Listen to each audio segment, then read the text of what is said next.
oromtitti irreef dirreen kabajum qeeransa fiigdee dhiitteen quufne giftii kubbaa miilaa Seenaaf Waaqumaa. It's a very beautiful goal. Oh my goodness. Taphattuu kumoottan harka walitti reebaniif maamila kubbaa gooliitti seentuu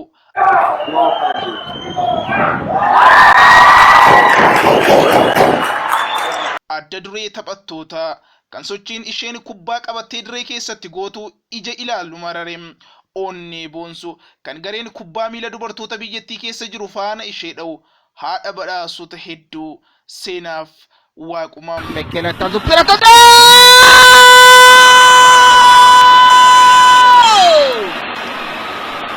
What a beautiful strike! Oh my goodness!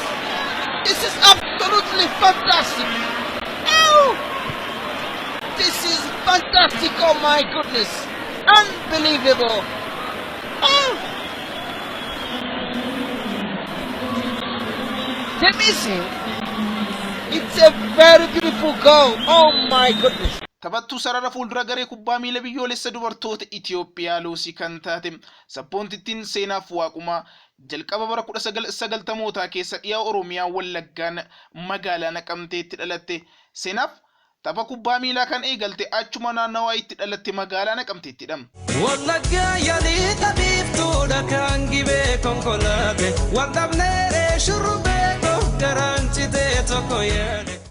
Maatiin ishee ijjannoo xiyyeeffannoon ishee gama barnootaatti akka ta'u qofa qabachuun isaanii fi aadaan dubartootni kubbaa taphachuu fi wantoota fakkaatoo gochuu hawaasa biyyattii biratti beekamtii kan hin qabne akkasumas akka wanna badaatti ilaalamu walitti dabalamuun yeroodhaaf sakaallaa isheetti ta'anus Seenaaf garuu harka laachuu diddem. Ijoollummaa ishee irraa eegaltee barnoota caalaa fedhiin ishee kubbaa miilaa taphachuu waan ta'eef gamasumatti fuulleffachuu aadeffatte.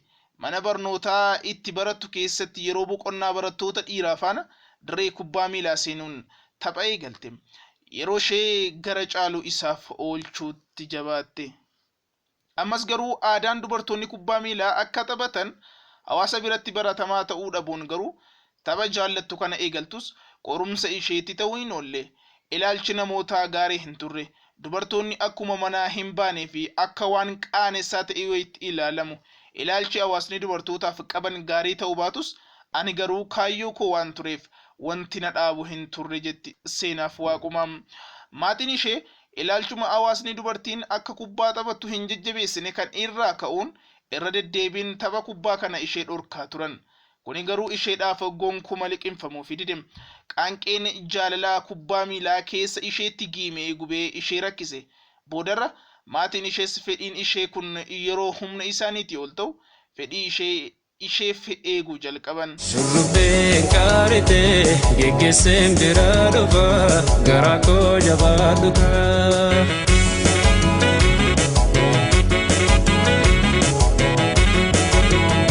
Seenaaf Waaqumaa waan nan godha jette gootu malee afuu kan hin feene nama ofitti amanamummaa cimaa qabdudha.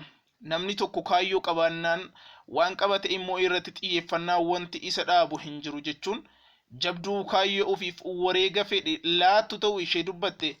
Ilaalcha hawaasaa kan dubarri kubbaa taphachuu akka safuutti mil'atu murtee keessaa bahuun galma ga'iinsa saalaan osoo hin taane waan qaban irratti cimuun kan argamu ta'uu mul'iste. Dubartoonni mul'ata ofii baafannaan mul'ata isaanii irratti humna cimaan dhaabbannaan wanni isaan dhaabu hin jiru jetti Seenaaf. Ani dhiiras durbas hin jedhu maaliifii hundumtuu tokkodha namni tokko kaayyoo qabaannaani wanti sadaangessu jira jedhee yaadu durbis wanta tokko gochuu fi gahee guddaa qabdi wanti dudduubatti ishee hambisu tokko hin jiru abjuu namni tokko qabaannaan abjuu isaanii sana bukkee ga'uudhaa fi wanti tokko wanti nama daangessu. Murannoo fi cicha qabaannaan waa'een adda addummaa saalaa rakkoo ta'uu akka hin dandeenye fi kanneen akkasitti yaadan jiru taanaan hojjetanii agarsiisuun akka deebii ta'uuf dubbatti. Waan tokko akka ulfaataatti yoo ilaalle bira hin geenyu. Waan kaayyeffanne kutannaan itti deemuu qabna. Kan jettu oromtittiin kun dubarri dhiiraa gadi akka hin taane hubachiisuun ergaa nama maraaf galaa ta'uu galaafte. Kaayyeffachuu isa irratti immoo cimanii hojjechuu akka galma fedhan ga'anis immoo of amansiisuu eeyyeen cimanii hojjechuu. Seenaaf Waaqumaa nama waan kaayyeffatte hojiitti jijjiiruun gochaan lafa kaa'uuf yeroon itti hin fudhannedha. Akkuma kaayeffattee cimtee hojjechuun hawaasa ajaa'iba jechisiiste. Seenaaf Waaqumaa barnoota ishee barachaa piroojeektii Naqamtee keessatti kubbaa miilaa taphachuu itti fufte. Booda osoo kutaa 8ffaa barataa jirtu piroojeekticha keessaa filamuun gara akaadaamii Xurunesh Dibaabaa Asallaatti argamuutti geeffamte waggoottan 4 achitti leenji'aa turte. Akaadaamii san keessatti leenjii ishee xiyyeeffannaan hordofuun fedhii ishee biyya ofii bakka bu'anii taphachuu fi taphattuu piroofeeshinaalii ta'uuf qabdu milkeeffachuuf ejjennoo qabdu caalaatti jabeeffachuu eegalte. Ergasiis ga'umsa ishee cimfataa dhufuun leenjistootaa fi kilaboota garaagaraatiin barbaadamaa dhufte. Sana booda Seenaaf gara kilaba kubbaa miilaa dubartoota magaalaa Adaamaatti filamtee dhufte. Wayyaa lakkoofsa 10 qabu uffachuun sarara fuulduraa irra taphachuu eegalte. Lakkoofsi 10 guyyaa dhaloota koo waan ta'eefan filadhe kan jettu taphattuun Seenaaf Waaqumaa garee kubbaa miilaa dubartoota magaalaa Adaamaa keessatti adda durummaan sochiin isheen taasistu daran cimaa ta'ee mul'ate. Bara dorgommii sanatti galchiiwwan 21 galchuun taphattuu goolii hedduu galchite jedhamuun badhaafamte. Kana qofas osoo hin taane gareen ishee kun magaalli Adaamaa waancaa dorgommii kilaboota dubartoota bara 2011 akka fudhatu gochuu keessatti ga'een Seenaaf ba'atte qixa kan hin qabnedha. Yeroo suma taphattuu urjii bara 2011 ta'uudhaanis badhaasa kan biroo EBC irraa argachuun baatii tokko keessatti badhaasa 3 gonfachuu dandeesse Seenaaf Waaqumaa. Garee biyyoolessaa Luusiidhaafis filamuun sarara fuulduraa irra wayyaa lakkoofsa 17 qabu uffattee taphachuu eegalte. Seenaaf Waaqumaa taphattuu waan karoorfatte hojiidhaan agarsiisuu malee dubbachuu hin feene yoo taatu. Oromtittii sabboontummaa qabdudha. Oromoon galaana, Oromiyaan bal'oodha, saba waa maraanuu sooressadha. Dhaloota jajjaboo kumaaf kitilaan osoo qabuu dubarri gama tapha kubbaa miilaa kanatti bobbaatee hagas mara jiraachuu dhabuun sirrii miti amantaa jedhu qabdi Seenaaf. Garee taphattoota dubartoota biyyoolessaa Luusii keessas ta'e kilaboota kaan keessa dubartoonni Oromoo hirmaannaan isaan qaban laafaa akka ta'e himti.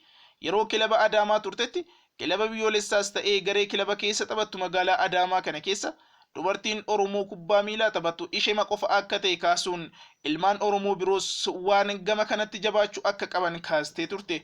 Oromoon dubartoota iddoowwan hundi jiran jajjabeessuun akka cimsus ergaa jedhu kakaaste. Ga'umsa garee biyyoolessaa fi kilaba magaalaa Adaamaa keessatti agarsiifteen kilaboota hedduun barbaadamaa kan turte taphattuun sarara fuulduraa garee Adaamaa fi biyyoolessaa Seenaaf Waaqumaa booda irra gatii riikardii haaraan raayyaa ittisaaf mallatteessuun taphattuu kilabichaa kaffaltii olaan kaffalamuufis taate. Biyya ofii bakka bu'anii taphachuu caalaa wanti nama gammachiisu hin jiru kan jettu Oromtittiin Seenaaf Waaqumaa taphattuu piroofeeshinaalii ta'uun kaayyoo ishee ta'uu himuun kanaaf immoo ciminaan akka hojjechaa jirtuu fi homtuu akka ishee hin daangessine amantii guutuun qabdu ta'uu dubbatti.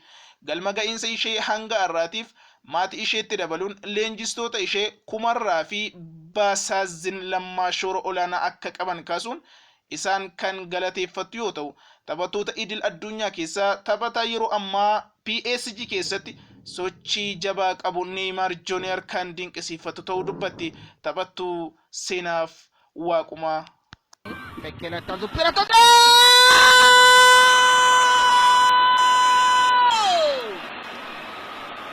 What a beautiful strike, oh my goodness! This is absolutely fantastic!